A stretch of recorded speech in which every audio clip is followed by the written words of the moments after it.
Hello students, आशा करता हूँ आप सब लोग स्वस्थ होंगे, मस्त होंगे, पढ़ाई में व्यस्त होंगे। स्टूडेंट्स, ये भी आशा करता हूँ कि जो रोटेशनल मोशन के जो वीडियो आ रहे हैं आप उनको बहुत अच्छे से एंजॉय कर रहे होंगे और आपका रोटेशन बहुत स्ट्रांग हो रहा होगा। स्टूडेंट्स, हमने लास्ट वीडियो में रोलिंग मोशन पर बेस्ड फर्स्ट वीडियो डिस्कस किया था। उसमें हमने पढ़ा था कि रोलिंग मोशन क्या होता है। हमने पढ़ा था रोलिंग मोशन दो टाइप के होते हैं। एक होता है रोलिंग मोशन विदाउट स्लाइडिंग, जिसको प्योर रोलिंग मोशन भी कहते हैं, जिसमें स्फेरिकल रिजिड बॉडी के कांटेक्ट पॉइंट की वेलोसिटी प्लेटफॉर्म या ग्राउंड के रेस्पेक्ट में जीरो होती है और हम वहां ऐसा बोलते हैं VCM बराबर ओमेगा या ACM बराबर अल्फा। दूसरे टाइप की रोलिंग मोशन हमने डिस्कस करी थी, जिसमें हमने कहा था कि कांटेक्ट पॉइंट की वेलोसिटी जो है वो जीरो नहीं होती है, वहां VCM इक्वल्स टू ओमेगा नहीं होता है, वहां ACM इक्वल्स टू अल्फा नहीं होता है। ये सब हमने थ्योरी लास्ट वीडियो में डिस्कस कर ली है। आज स्टूडेंट्स हम लोग रोलिंग मोशन पे थोड़े और हायर लेवल के क्वेश्चन डिस्कस करेंगे। तो आइए देखते हैं क्वेश्चन।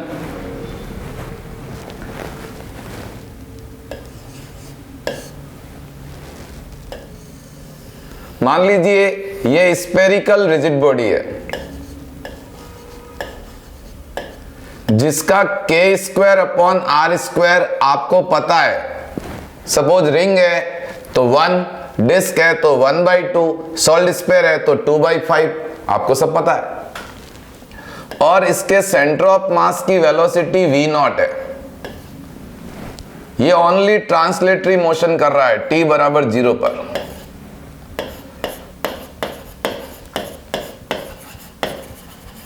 Only translatory motion.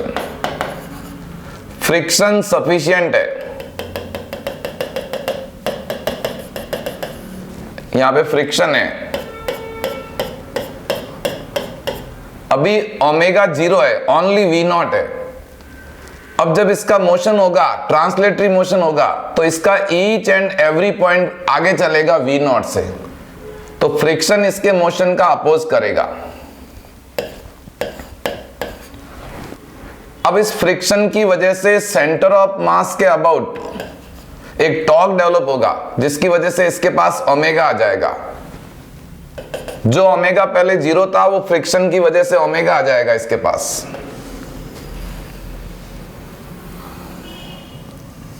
ये देखिए, अब ये यहां पहुंच गया। इस पॉइंट पे किसी टाइम t पे फ्रिक्शन कंटिन्यूसली लग रहा है, t बराबर 0 से लगाकर t तक। उसकी वजह से क्या हुआ, इसकी वेलोसिटी जो है फ्रिक्शन की वजह से रिटार्डेशन होगा, तो v0 से कम होके v हो गई। और फ्रिक्शन की वजह से टॉर्क डेवलप होगा, तो उसकी वजह से जो ओमेगा 0 था वो अब ओमेगा आ गया। इनिशियल ओमेगा 0 था। अब ये ट्रांसलेटरी मोशन भी कर रहा है और रोटेटरी मोशन भी कर रहा है, और हम ये मान रहे हैं t टाइम पे ये प्योर रोलिंग कर रहा है। प्योर रोलिंग कर रहा है मतलब इस कांटेक्ट पॉइंट की वेलोसिटी 0 हो चुकी है। इस पॉइंट पे, इस सर्टेन पॉइंट पे फ्रिक्शन की वैल्यू 0 मानेंगे, क्योंकि अब जब प्योर रोलिंग मोशन स्टार्ट हो जाएगा किसी टाइम t पे, तो उस समय इस पॉइंट का कोई रिलेटिव मोशन नहीं होगा। अब स्टूडेंट्स, आपको यहां पे 5 टाइप के क्वेश्चन पूछते हैं इस क्वेश्चन के अंदर। या तो वो आपको पूछ सकता है कि जो फ्रिक्शन की वजह से लीनियर रिटार्डेशन होगा वो कितना होगा। यहां ए है linear retardation due to friction. या आपको पूछ सकता है angular acceleration due to friction, क्योंकि इसकी लीनियर स्पीड को तो कम किया और एंगुलर स्पीड को 0 से बढ़ा दिया, इसलिए इसको तो बोलेंगे एंगुलर एक्सीलेशन, इसको बोलेंगे लीनियर रिटार्डेशन, रेखीय मंदन, कोणीय त्वरण। और क्या पूछ सकता है, आपको यह पूछ सकता है कि किस टाइम पर जाकर प्योर रोलिंग मोशन स्टार्ट हो जाएगा। और फोर्थ क्वेश्चन आपको पूछ सकता है कि जब प्योर रोलिंग मोशन स्टार्ट हो जाएगा उस इंस्टेंट पे इसकी सेंटर ऑफ मास की वेलोसिटी क्या होगी, v कितना होगा। और लास्ट क्वेश्चन पूछ सकता है कि जब t बराबर 0 से t तक जो फ्रिक्शन लगा तो work done by friction force कितना होगा। ये 5 टाइप के क्वेश्चन आपको एग्जामिनर पूछ सकता है। यहां पे हम 1 बाय 1 करके एक एक क्वेश्चन सॉल्व करते हैं। देखिए पहले हम लोग एक्सीलरेशन सॉल्व करेंगे। फर्स्ट हम लोग सॉल्व कर रहे हैं linear retardation due to friction, घर्षण के कारण होने वाला रेखीय मंदन कितना होगा, ए कितना होगा, ये हमको निकालना है। तो जब भी लीनियर मोशन की बात होती है तो हम यूज करते हैं F net equals to m a. अब आप देखिए मोशन की डायरेक्शन में सिर्फ एक ही चीज लग रही है, फ्रिक्शन फोर्स, जो मोशन का अपोज कर रही है। तो यहां एफ नेट की जगह आ जाएगा friction force. Spherical rigid body का मास हमने मान लिया m और हमको ये निकालना है फ्रिक्शन होता है mu into N, mu into N, N की जगह mg। तो m से m कैंसिल, तो लीनियर रिटार्डेशन जो आएगा वो आएगा म्यू जी। ये स्टूडेंट्स हमने जो क्वेश्चन डिस्कस किया था उसका फर्स्ट पार्ट डिस्कस किया। सेकंड पॉइंट आपको क्या पूछ सकता है,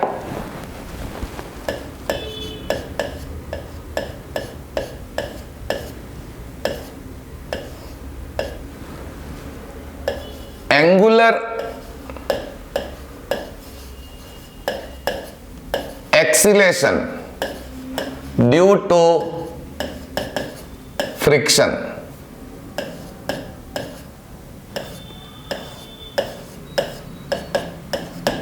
घर्षण की वजह से उत्पन्न होने वाला कोणीय त्वरण कितना होगा, ये आपको पूछ सकते हैं। तो कैसे निकालेंगे, ध्यान से सुने।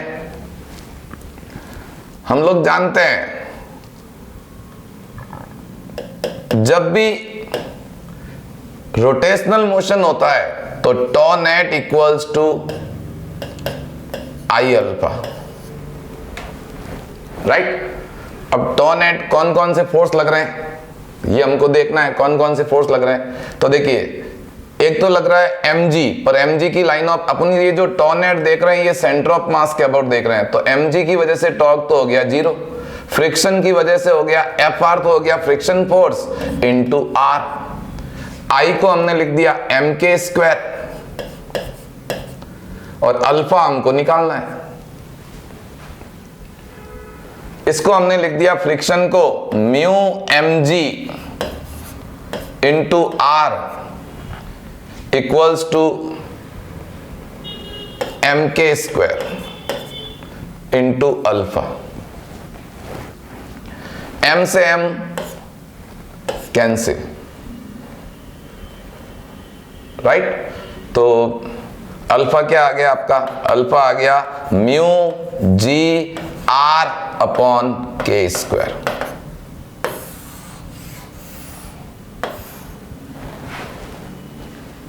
राइट। तो ये हुआ एंगुलर एक्सीलरेशन। फ्रिक्शन की वजह से स्फेरिकल रिजिड बॉडी में इतना एंगुलर एक्सीलरेशन। मैं आपको सारे फॉर्मूले बना के दे रहा हूं, आप फॉर्मूले याद कर लो तो आप डायरेक्ट क्वेश्चन में अप्लाई कर सकते हो।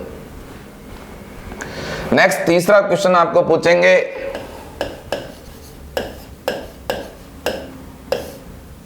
कितने टाइम के बाद प्योर रोलिंग मोशन स्टार्ट हो जाएगा। ठीक है, कितने टाइम के बाद, after how much time pure rolling motion will start, कितने टाइम बाद प्योर रोलिंग मोशन स्टार्ट हो जाएगा। तो स्टूडेंट्स आप लोग जानते हो प्योर रोलिंग मोशन की ये कंडीशन होती है v equals to omega R. अब आप लोगों को पता है v की जगह आप लोग क्या लिखोगे, u plus A T, right. अभी हम सब वैल्यू पुट करेंगे। r ऐसे कैसे, और ओमेगा की जगह क्या पुट करेंगे, omega naught plus alpha T. अब वैल्यू पुट करते हैं। स्टार्टिंग में u कितना है, v नॉट के बराबर।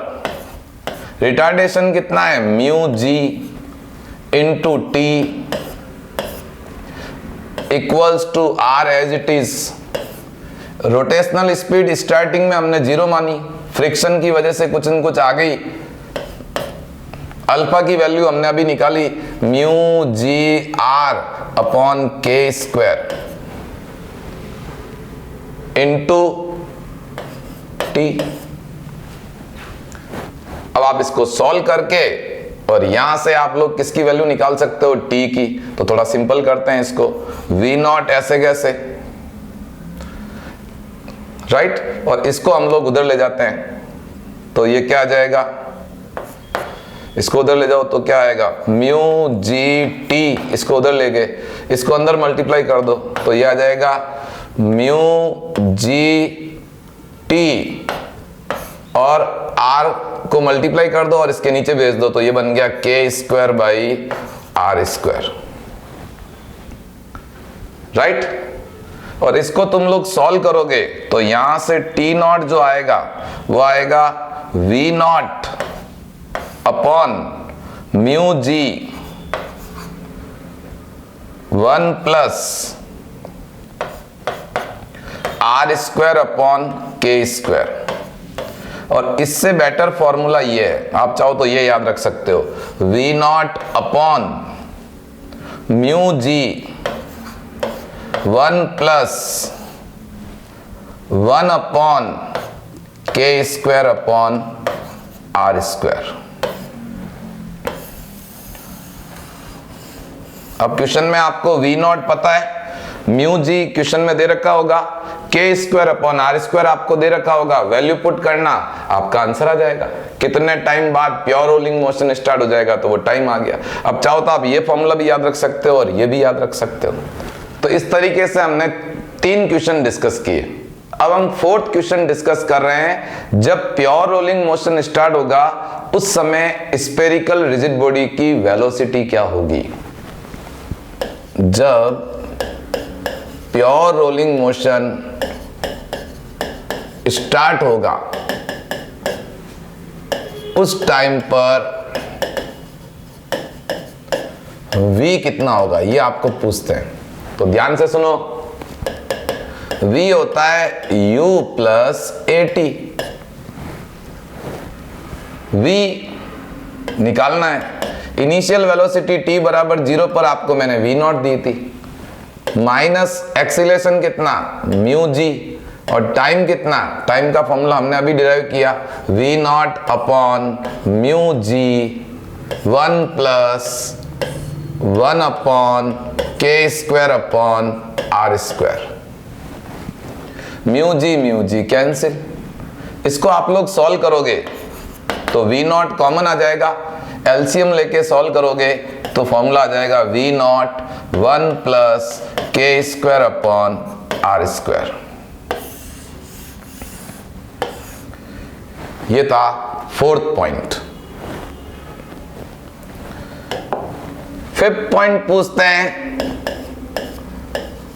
Work done by the friction force in time T. क्योंकि आपको पता है t बराबर 0 पर फ्रिक्शन फोर्स लगना स्टार्ट हुआ और t टाइम तक लग रहा था। जब प्योर रोलिंग मोशन स्टार्ट हुआ तब फ्रिक्शन 0 हो गया।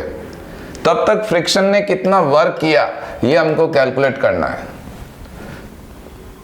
तो स्टूडेंट्स, वर्क एनर्जी थ्योरम होती है। वर्क एनर्जी थ्योरम क्या होती है, work done by the all forces is equals to change in kinetic energy. Kinetic energy final minus kinetic energy initial, इसको बोलते हैं वर्क एनर्जी थ्योरम। टी समय में घर्षण बल द्वारा किया गया कार्य कितना है। अब ऑल फोर्स कौन कौन से लग रहे हैं, mg, तो mg लग रहा है ऐसे और डिस्प्लेसमेंट है परपेंडिकुलर, इसलिए work done by the mg तो 0 हो जाएगा। तो सिर्फ बचा कौन है, work done by the friction. Work done by the friction हमको निकालना है। फाइनल काइनेटिक एनर्जी कितनी आ जाएगी, हाफ m आपने कैपिटल M लिया है, into v square 1 plus k square upon R square, क्योंकि मैंने आपको बताया था जब प्योर रोलिंग मोशन स्टार्ट होती है तो काइनेटिक एनर्जी का फॉर्मूला ये होता है, और काइनेटिक एनर्जी इनिशियल जो है वो है हाफ एम, क्योंकि इनिशियली वो सिर्फ ट्रांसलेटरी मोशन कर रहा है और फाइनली वो रोलिंग मोशन कर रहा है, और रोलिंग में भी कौन सी कर रहा है, प्योर रोलिंग। तो मैं लास्ट वीडियो में डिस्कस कर चुका हूं, प्योर रोलिंग जब भी होती है तो काइनेटिक एनर्जी ये लेनी होती है। अब यहां पे v की वैल्यू पुट कर दो, 1/2 m, और v की जगह आ जाएगा v not 1 plus k square upon R square, ये तो v का फॉर्मूला है, और उसका भी क्या है, होल स्क्वायर। एक टर्म्स ये बची हुई है 1 plus k square upon R square. v की वैल्यू पुट करी, उसका स्क्वायर किया, minus half m v naught का स्क्वायर। तो work done by the friction force कितना आ जाएगा, इसको आप लोग सॉल्व करोगे तो सॉल्व करने के बाद देखो हाफ एम वी नॉट का स्क्वायर तो कॉमन आ जाएगा, हाफ एम वी नॉट का स्क्वायर तो कॉमन आ जाएगा, बचेगा क्या, देखो एक 1 plus k square upon R square से एक कट जाएगा तो अंदर बच जाएगा 1 upon 1 plus k square upon R square minus 1, right. अब आप 1 plus k square upon R square आप लोग क्या लोगे, एलसीएम, तो क्या आ जाएगा ये 1/2 m वी नॉट का स्क्वायर, एलसीएम क्या आ गया 1 plus k square upon R square, right. और ऊपर क्या आ जाएगा, देखो ऊपर क्या आ जाएगा, यहां पे ये तो आ जाएगा 1 माइनस 1 माइनस के स्क्वायर अपॉन आर स्क्वायर। ये देखो मैंने इसको एलसीएम लेके सॉल्व किया तो 1 से 1 कैंसिल हो गया, तो जो फाइनल आंसर आया वो आएगा अपना work done by the friction का minus half M V not का स्क्वायर, और ऊपर बच जाएगा के स्क्वायर अपॉन आर स्क्वायर, इसको इसके डिवाइड कर दो तो ये बच जाएगा 1 प्लस 1 अपॉन के स्क्वायर अपॉन आर स्क्वायर। तो इस तरीके से स्टूडेंट्स ये 5 टाइप के सवाल आपको एग्जामिनर पूछ सकता है। हम एक क्वेश्चन लेते हैं, सीखते हैं ये फॉर्मूले कैसे यूज होंगे। तो ये स्टूडेंट्स हमने 5 फॉर्मूले डिस्कस किए। अब मैं एक क्वेश्चन लेता हूं जिसको हम फॉर्मूले से भी कर सकते हैं, और हम एक ऐसा लॉजिक बनाएंगे जिसमें हमको फॉर्मूले की जरूरत भी नहीं पड़ेगी। तो आइए देखते हैं।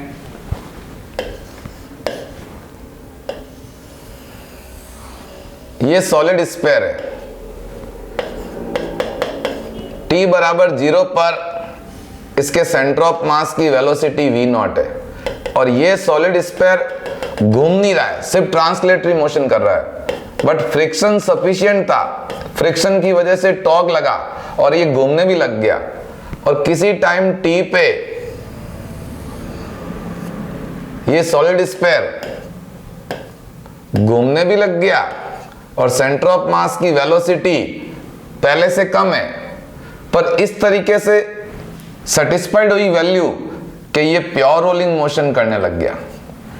तो एग्जामिनर ने 2 क्वेश्चन पूछे, एक तो किस टाइम पे ये प्योर रोलिंग मोशन स्टार्ट कर देगा, और दूसरा पूछा आपको कि जब ये प्योर रोलिंग मोशन स्टार्ट करेगा उस समय इसकी वेलोसिटी क्या होगी।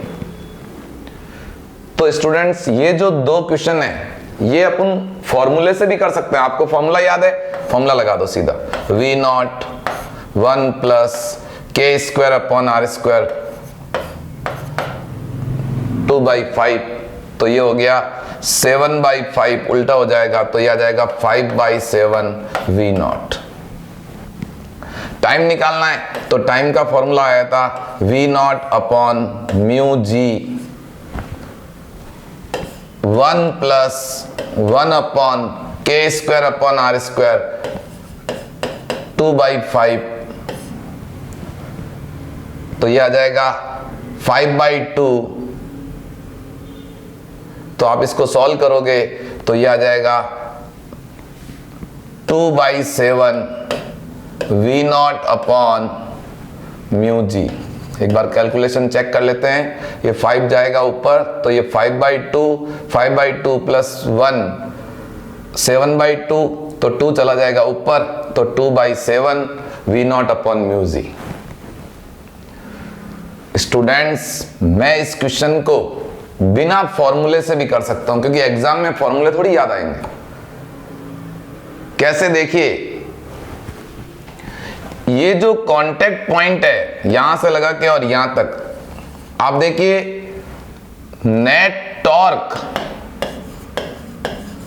कांटेक्ट पॉइंट के अबाउट हमेशा 0 है, चाहे t बराबर 0 पे देख लो, चाहे किसी टाइम पे देख लो। क्यों? देखो, mg की लाइन ऑफ एक्शन यहां से पास हो रही है, फ्रिक्शन की लाइन ऑफ एक्शन यहां से पास हो रही है, तो इस पर किसी प्रकार का कोई टॉर्क नहीं लग रहा है।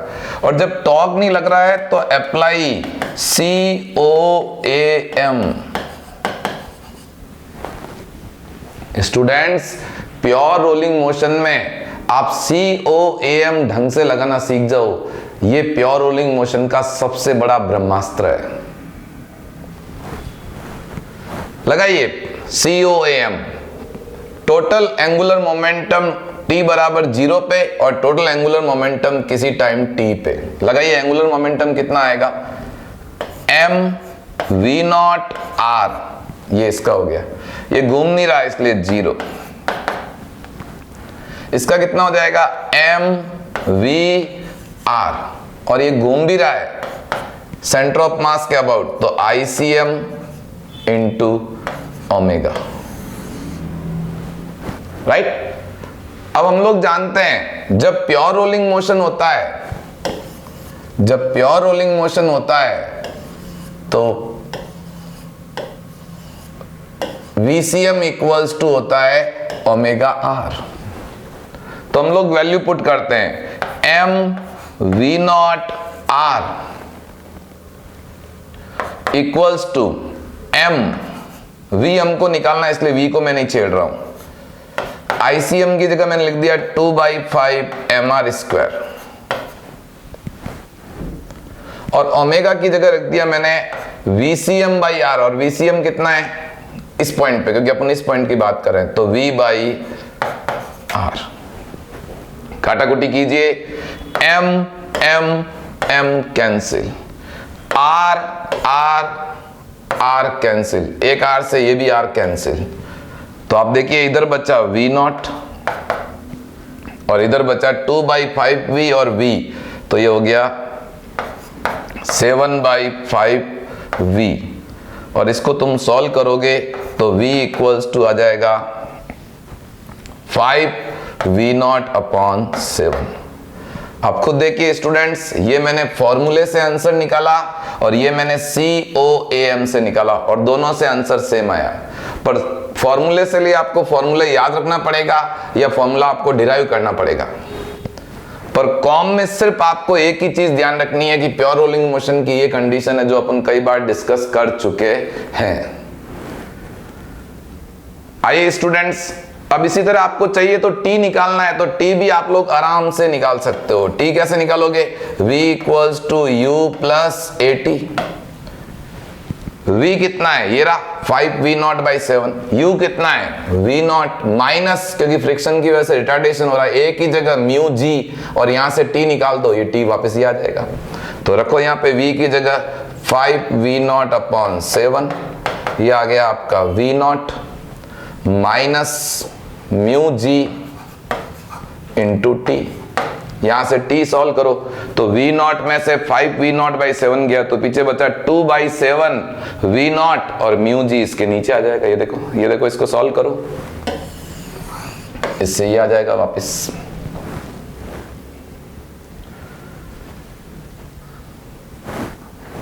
ओके स्टूडेंट्स, ऐसा ही मैं एक क्वेश्चन आपको होमवर्क दे रहा हूं, आपको ट्राई करना है।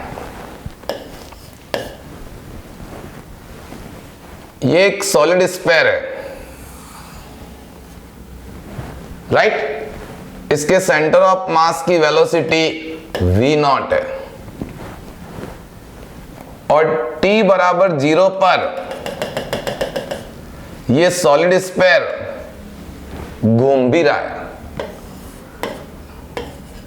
और इसका ओमेगा दिया है आपको v0 upon 2r, right. Solid sphere है जो t बराबर 0 पर रोलिंग मोशन कर रहा है, ट्रांसलेटरी भी कर रहा है, रोटेटरी भी कर रहा है, पर ड्यू टू फ्रिक्शन किसी टाइम पे प्योर रोलिंग मोशन करने लग गया,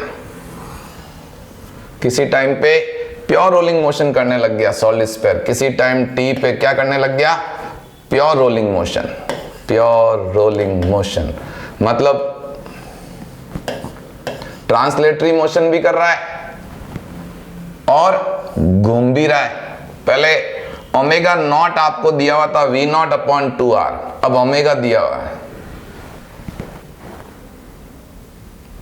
तो स्टूडेंट्स, आपको सॉल्व करके मुझे बताना है कि जब ये प्योर रोलिंग मोशन स्टार्ट कर देगा तो v की वैल्यू v0 की टर्म्स में क्या होगी और ओमेगा की वैल्यू ओमेगा नॉट की टर्म्स में क्या होगी, आप मुझे मैसेज करके बताएं। मेरे को बहुत अच्छा लगेगा कि आप लोग सीख रहे हैं। पर स्टूडेंट्स, आपको ये क्वेश्चन कोशिश करनी है कि ब्रह्मास्त्र जो COAM है उससे आपको इसको सॉल्व करना है, राइट। तो आइए स्टूडेंट्स, ये हम लोग सीख रहे थे प्योर रोलिंग मोशन, पर अब तक मैंने जितना प्योर रोलिंग मोशन आपके सामने डिस्कस किया उसमें मैंने कोई एक्सटर्नल फोर्स नहीं लगाया। सेंटर ऑफ मास की वेलोसिटी गिवन थी, है ना, सेंटर से पास होने वाली एक्सिस के अबाउट ओमेगा गिवन था। पर जब एक्सटर्नल फोर्स लगेगा तो उस केस में कैसे क्वेश्चन सॉल्व करेंगे ये हम सीखते हैं।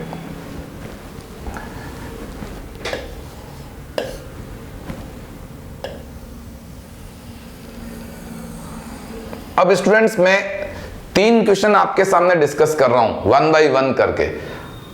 आपको इन तीनों क्वेश्चन से एक लॉजिक बनाना है, ओके। देखिए क्या क्वेश्चन है। ये सॉलिड स्फीयर है जिसका मास m है, राइट, और इसके सेंटर पे फोर्स लग रहा है, सेंटर पे एक्सटर्नल फोर्स लग रहा है। मास इसका m है और ये प्योर रोलिंग मोशन कर रहा है एक्सटर्नल फोर्स की प्रेजेंस में। अब देखिए, जब इस पे एक्सटर्नल फोर्स लगेगा तो इस पॉइंट की टेंडेंसी जो होगी वो कहां होगी, आगे जाने की। तो फ्रिक्शन फोर्स कहां लगेगा, पीछे।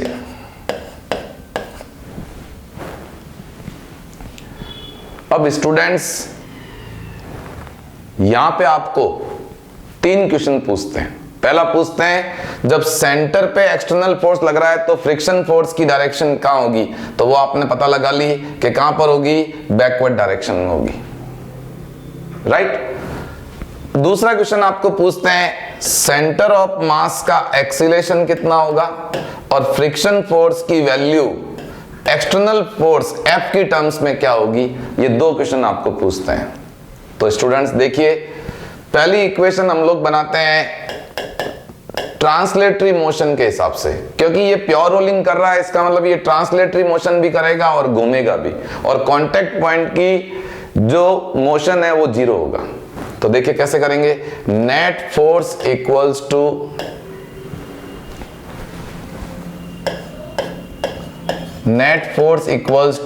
ma। अब नेट फोर्स कितना लग रहा है, एक्सटर्नल फोर्स लग रहा है आगे F, फ्रिक्शन फोर्स कहां लग रहा है, पीछे, equals to m into centre of mass का एक्सीलरेशन ACM। Equation number 1। दूसरी बात क्या बनेगी, नेट टॉर्क इक्वल्स टू होता है I अल्फा। हम नेट टॉर्क देख रहे हैं सेंटर ऑफ मास के रेस्पेक्ट में। तो देखिए एक्सटर्नल फोर्स की लाइन ऑफ एक्शन कहां से पास हो रही है? सेंटर से, तो इसकी वजह से तो टॉर्क जीरो हो जाएगा। और फ्रिक्शन की वजह से टॉर्क कितना होगा? एफ आर इंटू ये परपेंडिकुलर डिस्टेंस, इसकी रेडियस कितनी है? इसकी रेडियस आर इक्वल्स टू आई कितना है? 2/5 mr स्क्वायर, सॉलिड स्क्वायर है क्योंकि अपन सेंटर के मास देख रहे हैं। और जब भी प्योर रोलिंग मोशन होता है तो मैंने आपको बोला था ACM इक्वल्स टू होता है अल्फा आर। तो यहां से अल्फा की जगह क्या आ जाएगा? ACM upon R. अब थोड़ा सॉल्व कीजिए, आर से आर कैंसिल, इस आर से ये आर कैंसिल, तो फ्रिक्शन फोर्स आ जाएगा आपका 2/5 m और ACM, इक्वेशन नंबर 2। अब आप लोग ध्यान से देखिए, इक्वेशन 1 + 2 करता हूं मैं, 1 + 2 करता हूं, इक्वेशन 1 + 2, तो FR से FR कैंसिल में ऐड करूंगा तो लेफ्ट हैंड साइड में आ जाएगा F और राइट हैंड साइड में कितना आ जाएगा? MA + 2/5 MA, तो ये आ जाएगा 7/5 M ACM। तो यहां से ACM कितना आ जाएगा? निकालो, सॉल्व करो। यहां से ACM कितना आएगा? 5F upon 7M। और इस ACM की वैल्यू आप यहां रख दो, रखो यहां पे 5F अपॉन 7M, तो M से M कैंसिल, 5 से 5 कैंसिल, तो आंसर आ जाएगा 2F/7। आपका जो भी ACM आया है वो इक्वेशन 2 में रख दो तो आपका फ्रिक्शन आ जाएगा। अब स्टूडेंट्स ध्यान देने वाली बात ये तो मैंने एक्सटर्नल फोर्स कहां लगाया? सेंटर पे। अब मैं एक्सटर्नल फोर्स लगाता हूं इसके बिल्कुल टॉप पे, यहां पे लगाता हूं, तो देखते हैं क्या होगा।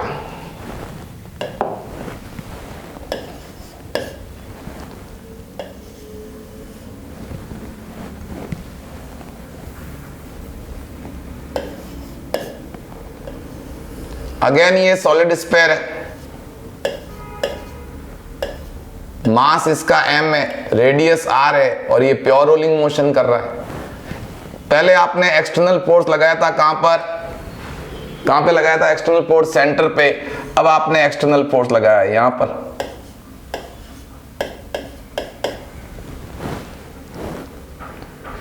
अब आप खुद एक चीज समझिए, कोई सॉलिड स्फीयर है और उसके टॉप पे आप फोर्स लगा के खींचोगे तो उसका जो कांटेक्ट पॉइंट है वो कहां जाएगा? पीछे। जैसे ये चीज है, इसको मैं ऊपर से करूंगा तो ये चीज जाएगी नीचे। तो इस पॉइंट की एक्सटर्नल फोर्स की वजह से टेंडेंसी है कहां जाने की? पीछे। तो फ्रिक्शन कहां लगेगा? आगे। आप देखिए कितनी बड़ी बात हो गई कि जो एक्सटर्नल फोर्स सेंटर पे लग रहा था तो फ्रिक्शन फोर्स पीछे था। जैसे ही मैं एक्सटर्नल फोर्स को सेंटर से और टॉप तक लेके गया तो फ्रिक्शन फोर्स की जो नेचर है, जो पीछे थी वो आगे हो गई। आप देखो, यूं समझो पीछे कुछ भी था, -5 न्यूटन था, अब वो +5 न्यूटन आगे हो गया, -5 से +5 हो गया। अभी भी ये प्योर रोलिंग मोशन कर रहा है। तो आपसे पूछा है सेंटर ऑफ मास का एक्सीलरेशन कितना होगा और फ्रिक्शन फोर्स कितना होगा।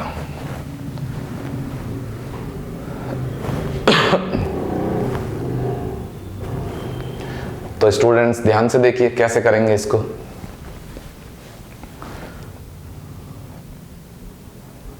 अगेन वही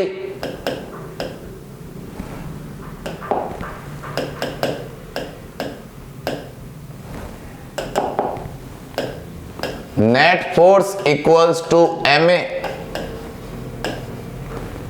नेट फोर्स कितना है? देखिए F एक्सटर्नल भी आगे और फ्रिक्शन भी आगे, तो F एक्सटर्नल प्लस फ्रिक्शन दोनों एक ही डायरेक्शन में, इसलिए मैंने ऐड कर दी। अब आप कहोगे कि सर अब फ्रिक्शन जो है वो आगे क्यों लग रहा है? क्योंकि आप देखो एक्सटर्नल फोर्स में ऊपर लगाऊंगा तो इसकी टेंडेंसी क्या है, जैसे मैं यूं खींचूंगा इसको तो इसकी टेंडेंसी पीछे जाने की, टेंडेंसी पीछे जाने की, तो फ्रिक्शन फोर्स लगेगा आगे। और जब भी मैं सेंटर पे लगाऊंगा एक्सटर्नल फोर्स तो फ्रिक्शन फोर्स कहां लगेगा? पीछे, क्योंकि सेंटर से लगाऊंगा तो हर पॉइंट आगे आने की कोशिश करेगा, तो ये पॉइंट भी आगे आने की कोशिश करेगा जब मैं सेंटर पे लगाऊंगा external force. M into ACM, equation number 1। Since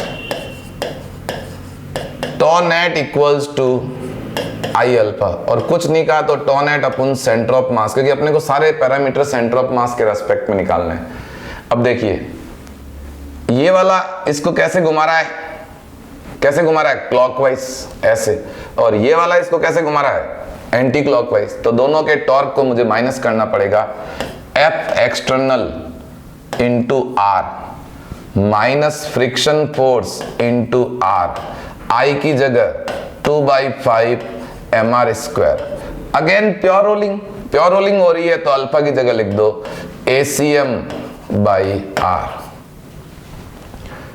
अब स्टूडेंट देखिए R कॉमन आ जाएगा, कैंसिल हो जाएगा, इस R से ये R भी कैंसिल हो जाएगा, तो आपका जो इक्वेशन बनेगी वो बनेगी F external minus friction force बराबर ये आ जाएगा 2/5 m ACM, इक्वेशन नंबर 2। और इक्वेशन 1 + 2 करो तो फ्रिक्शन से फ्रिक्शन कैंसिल, आप खुद देखिए। तो ये क्या बन गया? 2F एक्सटर्नल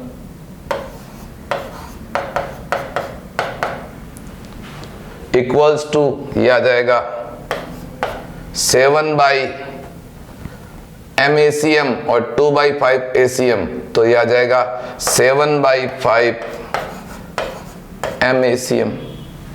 और यहां से आप लोग ACM निकालोगे, यहां से आप ACM निकालोगे तो ये आएगा 10F एक्सटर्नल अपॉन 7m। और इस ACM की वैल्यू आप इक्वेशन 1 में रख दो या 2 में रख दो, किसी में भी रख दो सॉल्व करके, और आप निकाल सकते हो कि फ्रिक्शन कितना होगा।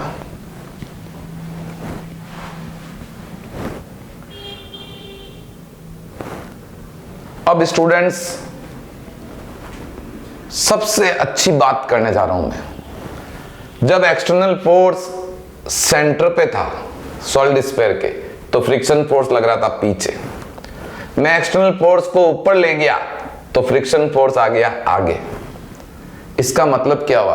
कोई चीज पीछे थी और अब वो आगे आ गई, -5 से +5 हो गई, इसका मतलब बीच में कहीं न कहीं 0 होगा। इसका मतलब स्टूडेंट्स यदि मैं सॉलिड स्फीयर के सेंटर से टॉप के बीच में कहीं एक्सटर्नल फोर्स लगाता हूं, सेंटर और टॉप के बीच में, तो उस समय फ्रिक्शन फोर्स कितना होगा? 0 होगा। और वो क्या करेगा? Pure rolling motion. देखिए ये सॉलिड स्फीयर है, राइट? कोई भी ऑब्जेक्ट ले लो आप, सॉलिड स्फीयर ले लो, कुछ भी ले लो, अपन ले लेते हैं, मान लो सॉलिड स्फीयर है ये। इस बार मैंने, ये सेंटर है, ये सेंटर ऑफ मास है इसका, और इस बार मैंने सेंटर से x डिस्टेंस पर मैंने एक्सटर्नल फोर्स लगाया। जब मैंने सेंटर पे लगाया था एक्सटर्नल फोर्स तो फ्रिक्शन फोर्स पीछे लगा था, जब मैंने टॉप पे लगाया तो फ्रिक्शन फोर्स आगे। अब इस बार ये solid sphere pure rolling motion कर रहा है, और अच्छी बात क्या है कि फ्रिक्शन 0 है। तो आपको यही बताना है ये x कितना होगा कि इस पे फ्रिक्शन 0 हो जाए। तो कैसे निकालोगे इस चीज को, कैसे निकालोगे? अगेन वही कॉन्सेप्ट लगाओ इसको, फ्रिक्शन तो है नहीं, तो net force equals to m into ACM, equation number 1। दूसरे केस में नेट टॉर्क कितना लगेगा? अब सिर्फ एक ही फोर्स लग रहा है, एक्सटर्नल फोर्स, फ्रिक्शन फोर्स तो जीरो हो गया, इसी x पे होगा। अब इससे x से थोड़ा सा कम कर दो, ज्यादा कर दो तो फ्रिक्शन फोर्स लगना शुरू हो जाएगा। ये एक x की एक सर्टेन वैल्यू आएगी, F एक्सटर्नल इंटू x बराबर 2/5 ICM MR स्क्वायर, और अल्फा की जगह ACM बाई R। अब आप देख लीजिए इक्वेशन नंबर 2। हमको x निकालना है तो इक्वेशन 1 और 2 से देखो, दोनों को इक्वल कर दो। MACM इक्वल्स टू, यहां से क्या आ जाएगा 2/5 M, R से R कैंसिल हो गया तो MR, और ये आ गया ACM, और डिवाइड बाई ये नीचे आ गया x। मैंने कुछ भी नहीं किया स्टूडेंट्स, इक्वेशन 1 से राइट हैंड साइड को लिखा और इक्वेशन 2 से भी F एक्सटर्नल को निकाल के राइट हैंड साइड दोनों की बराबर कर दी, बस और कुछ नहीं किया। तो M से M कैंसिल, ACM से ACM कैंसिल, यहां से आपने x सॉल्व किया तो x आया 2R/5। इसका मतलब सॉलिड स्फीयर में सेंटर से 2R/5 डिस्टेंस पे एक्सटर्नल फोर्स लगाओगे तो ये प्योर रोलिंग मोशन करेगा बट विदाउट फ्रिक्शन फोर्स। अब इस x को निकालने की एक ट्रिक भी है, आप किसी के लिए भी x निकाल सकते हो। x निकालने की ट्रिक ये है ICM अपॉन MR। आप डिराइव भी कर सकते हो, यहां पे ICM लिख दो, बस जनरल फॉर्मूला बन जाएगा। यहां ICM लिख के और आप सॉल्व करो तो ये आ जाएगा। अब जैसे सॉलिड स्फीयर की बात करें तो लिखो 2/5 MR स्क्वायर, नीचे MR कैंसिल किया, ये आ गया 2R/5। कल आप कहोगे सर डिस्क है तो डिस्क के लिए यहां लिखो MR स्क्वायर बाई 2 और नीचे आ जाएगा MR, कट जाएगा, आंसर आ जाएगा R/2। मतलब डिस्क के केस में सेंटर से R/2 पर एक्सटर्नल फोर्स लगाओगे तो ये बिना फ्रिक्शन फोर्स ही क्या कर लेगा, प्योर रोलिंग मोशन।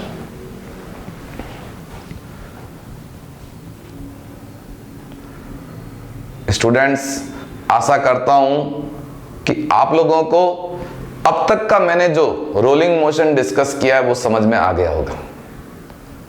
तो स्टूडेंट्स इस तरीके से हमने रोलिंग मोशन पूरा सीख लिया। अब हम एक क्वेश्चन करते हैं एडवांस लेवल का। एडवांस में इस टाइप के क्वेश्चन आते हैं, देखिए कैसा क्वेश्चन। ये एक सॉलिड स्फीयर है जिसका मास m2 है, इसके नीचे एक तख्ता रखा हुआ प्लैंक जिसका मास m1 है, और इसके ऊपर एक्सटर्नल फोर्स लग रहा है F, और तख्ते और ग्राउंड के बीच में कोई फ्रिक्शन नहीं है। और आपको पूछा है कि सॉलिड स्फीयर के सेंटर ऑफ मास का एक्सीलरेशन क्या होगा और तख्ते का एक्सीलरेशन क्या होगा। स्टूडेंट्स यहां एक बात नोट करने की है। क्या बात नोट करने की है कि अब तक हमने जो भी स्फेरिकल रिजिड बॉडी ली उसके नीचे वाली जो सरफेस थी वो स्टेशनरी थी, चाहे ग्राउंड था चाहे प्लेटफॉर्म था। पर ये एक ऐसा क्वेश्चन है जिसमें नीचे वाला स्फेरिकल रिजिड बॉडी के जो नीचे जो सरफेस है वो एक्सीलरेट हो रही है, वो चल रही है। तो ऐसे क्वेश्चन कैसे सॉल्व करेंगे, इसकी एफबीडी बनाते हैं हम लोग। तो देखिए ये सॉलिड स्फीयर है, राइट, और ये प्लैंक है। अब प्लैंक पे जब प्लैंक का मास आपको m1 दिया हुआ है, इस पे जब फोर्स लगेगा F, तो इन दोनों के बीच में जो फ्रिक्शन है वो इसके मोशन का अपोज करेगा और इस पे फ्रिक्शन लगेगा पीछे F। उसकी वजह से ये नेट फोर्स इस पे इधर है तो ये एक्सीलरेट होगा इधर AP से, AP, राइट। बात करें सॉलिड स्फीयर की तो सॉलिड स्फीयर में जब इस पे फ्रिक्शन लगेगा पीछे, ये फ्रिक्शन किसने लगाया? सॉलिड स्फीयर ने इस पे पीछे लगाया, तो वापस प्लैंक इस पे लगाएगा आगे, एक्शन रिएक्शन। ये फ्रिक्शन लग रहा है पीछे, और इस फ्रिक्शन की वजह से इसके सेंटर ऑफ मास को एक्सीलरेशन मिलेगा ऐसे, फ्रिक्शन की वजह से टॉर्क बनेगा, उसकी वजह से एंगुलर एक्सीलरेशन बनेगा ऐसे।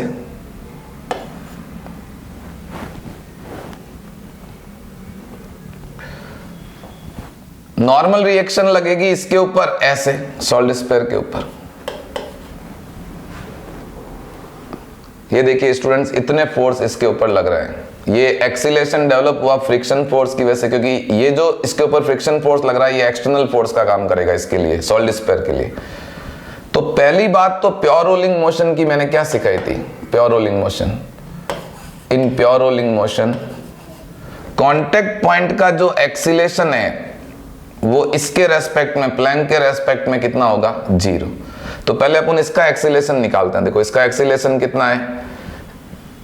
ACM की वजह से ये आगे जाना चाहेगा, और अल्फा की वजह से ACM प्लस अल्फा आर, ये दोनों एक ही डायरेक्शन में आएंगे। तो इस पॉइंट का हमको एक्सीलरेशन, नेट रिलेटिव एक्सीलरेशन 0 करना है। तो पहले अपन क्या देखते हैं कि इस पॉइंट का जो सॉलिड स्फीयर है, यहां बना देता हूं मैं सॉलिड स्फीयर, और ये प्लैंक। तो इस पॉइंट का नेट एक्सीलरेशन जो बना वो बना ACM प्लस अल्फा, और प्लेटफॉर्म के इस पॉइंट का एक्सीलरेशन बना AP। और हमको पता है कि रिलेटिव एक्सीलरेशन 0 होना चाहिए प्योर रोलिंग मोशन के लिए। इसका मतलब इन दोनों का डिफरेंस, आप दो एक्सीलरेशन जब एक ही डायरेक्शन में हो तो हम उनको माइनस करते हैं रिलेटिव निकालने के लिए। तो since in pure rolling motion ACM plus alpha R minus AP equals to 0, तो यहां से एक्सीलरेशन ऑफ प्लैंक कितना आ जाएगा? ACM plus alpha R, equation number 1। बस स्टूडेंट्स, ये एक एक्स्ट्रा बात आपको सीखनी है जब नीचे वाला प्लेटफॉर्म चले तब। एक बार वापस समझो, ये जो सॉलिड स्फीयर है उस पर फ्रिक्शन की वजह से इसके सेंटर ऑफ मास को एक्सीलरेशन मिला ACM, और फ्रिक्शन की वजह से एंगुलर एक्सीलरेशन भी डेवलप हुआ। तो इस पॉइंट का जो नेट एक्सीलरेशन, क्योंकि फ्रिक्शन की वजह से टॉर्क भी लग रहा है, तो आप थोड़ी देर के लिए प्लैंक को भूल जाओ, सिर्फ इसको देखो। तो इस पॉइंट पे दो एक्सीलरेशन है, एक तो सेंटर ऑफ मास का एक्सीलरेशन ACM है, तो यहाँ का भी ACM, और ये घूम भी रहा है, तो घूमने की वजह से इसको एक और एक्सीलरेशन मिलेगा इसलिए, क्योंकि ये देखो घूमने की वजह से भी डायरेक्शन इधर ही आ रही है, अल्फा, ये देखिए। और प्लेटफॉर्म को मिला एक्सटर्नल फोर्स की वजह से। अब ये दोनों रिलेटिवली 0 होना चाहिए प्योर रोलिंग मोशन के लिए, तो अपने को इक्वेशन 1 यहां से मिल गई। अब इक्वेशन 2 कहां से मिलेगी? F, ये देखिए, F minus F equals to M1 into AP, acceleration of the platform, equation number 2, right. और तीसरी इक्वेशन कहां से मिल जाएगी? सॉलिड स्फीयर से। सॉलिड स्फीयर में क्या इक्वेशन बनेगी? Small f equals to m into ACM। तीसरी इक्वेशन क्या बन जाएगी? नेट फोर्स, अपन सॉलिड स्फीयर की बात कर रहे हैं, इक्वल्स टू ma। तो नेट फोर्स कितना लग रहा है उसके ऊपर? फ्रिक्शन फोर्स लग रहा है F, equals to solid sphere का मास कितना? M2 into ACM, equation number 3, right. और एक इक्वेशन बन जाएगी tau net equals to I alpha, tau net equals to I alpha. तो टॉ नेट कितना आ जाएगा? देखिए फ्रिक्शन फोर्स लग रहा है तो F इंटू R, बाकी तो कोई टॉर्क प्रोड्यूस कर नहीं रहा है, 2/5 और सॉलिड स्फीयर का मास हमने एज्यूम किया है m2, तो m2 into R square into alpha, equation number 4। और आप इक्वेशन 1 2 3 4 को सॉल्व करेंगे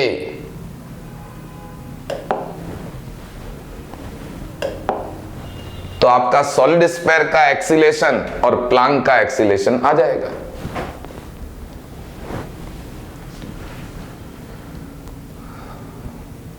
स्टूडेंट्स, इस तरीके से हमारा रोलिंग मोशन पे सेकंड वीडियो खत्म हो गया। आशा करता हूं कि आपको मेरा ये वीडियो, मेरी ये मेहनत आपको बहुत अच्छी लगी होगी। मैंने आपको जो भी क्वेश्चन होमवर्क दिए आप जरूर मैसेज करें, मेरे को बहुत अच्छा लगेगा। आप लोग स्वस्थ रहें, मस्त रहें, पढ़ाई में व्यस्त रहें। स्टूडेंट्स, इस पर बेस्ड क्वेश्चन प्रैक्टिस करने के लिए मेरा Telegram channel TR Jain sir physics official को ज्वाइन करें। Thank you.